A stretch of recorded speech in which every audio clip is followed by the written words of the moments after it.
fui buscar ajuda por uma coisa e saí com uma pergunta completamente diferente sobre mim mesmo. Faz um tempo que eu comecei a minha primeira terapia e o motivo era tratar uma compulsão alimentar. Mas logo na primeira consulta o psicanalista me surpreendeu. Ele me ouviu por alguns minutos, e alguns minutos mesmo.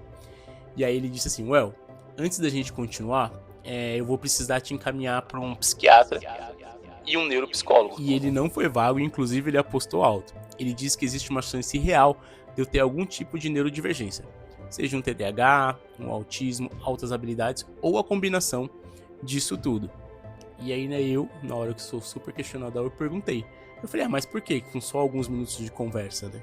Você resolveu me encaminhar, né? E aí ele começou a me explicar. Ele disse que observou meu pensamento extremamente acelerado, que eu fico muito irritado quando as pessoas não conseguem acompanhar o meu raciocínio, que eu tenho uma necessidade constante de resolver problemas, e que pra mim, resolver problema parece funcionar como uma fonte de dopamina.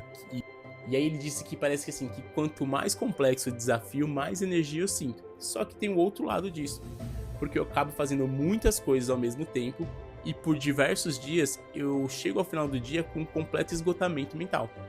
E eu realmente fico esgotado mentalmente, assim, na maioria dos dias, assim, eu fico completamente, sabe, assim, zero energia. Cara, só que aí veio uma observação que foi a que mais mexeu comigo, assim, foi, sei lá, bugou, assim, alugou um triplex na minha cabeça. Porque ele falou assim, sabe aquela necessidade que você tem de ficar sozinho em casa, aquela solitude que você tanto ama? Talvez não seja só preferência. Assim, pode ser o esgotamento de uma pessoa que faz muito esforço pra socializar. E aí, tipo, fiquei bem pensativo, eu fiquei até mais quieto quando ele disse isso. Até porque eu nunca tinha olhado isso dessa forma, né? Eu tinha entendido isso mais como uma característica, como uma personalidade minha.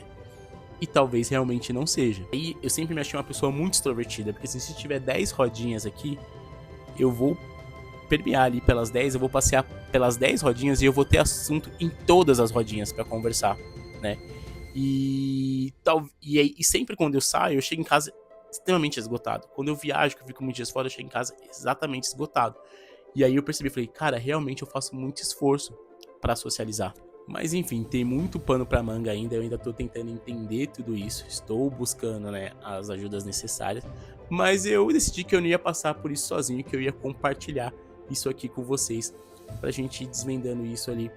E aí agora o próximo passo é realmente fazer os testes com uma neuropsicóloga, e ela é quem vai aplicar os testes para poder entender se tudo isso realmente faz sentido ou não. E sem conclusões precipitadas e sem rótulos, com o único objetivo realmente assim de entender como a minha mente funciona. Porque no fim das contas eu não estou procurando um diagnóstico, eu estou procurando me entender melhor, entender como é que isso aqui funciona. Talvez você tenha escutado tudo isso e pensado, nossa, eu sou igualzinho. E talvez seja exatamente por isso que eu decidi compartilhar com vocês. Quando eu soltei nos stories, todo mundo, faz vídeo, conta o processo. E agora eu tô resolvendo contar o processo. Primeiro eu entendi o processo e agora eu estou contando pra vocês. E se você se identificou com qualquer parte desse processo, me conta aqui nos comentários, talvez a gente seja mais parecido do que a gente imagina.